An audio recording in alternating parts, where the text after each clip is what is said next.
The overall goal of this procedure is to observe the fate of the replisome and RNA polymerase, or RNAP, following a head-on collision.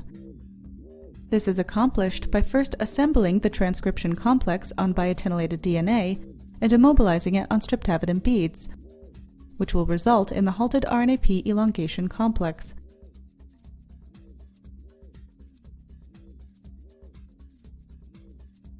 The second step of the procedure is to ligate pre-annealed forked DNA to the RNAP elongation complex to form a replication fork downstream of the head-on RNAP.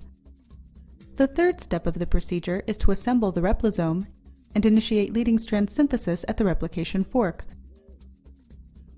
The final step of the procedure is to isolate the DNA from the magnetic beads and purify the DNA over a PCR cleanup column. Ultimately, results can be obtained that show the replisome stalls upon collision with the head-on transcription complex through an alkaline agarose gel of the purified radiolabeled DNA products. Hi, I'm Richard Pomerantz from the laboratory of Mike O'Donnell at the Rockefeller University. Today I will show you a procedure how to perform a collision of the replisome with a head-on RNA polymerase in solid phase.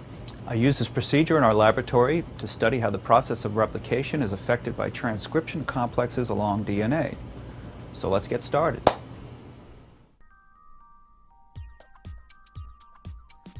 To begin this protocol, mix RNAP holoenzyme with a biotinylated 3.6 kb DNA template containing the T7A1 promoter in 100 microliters of buffer A.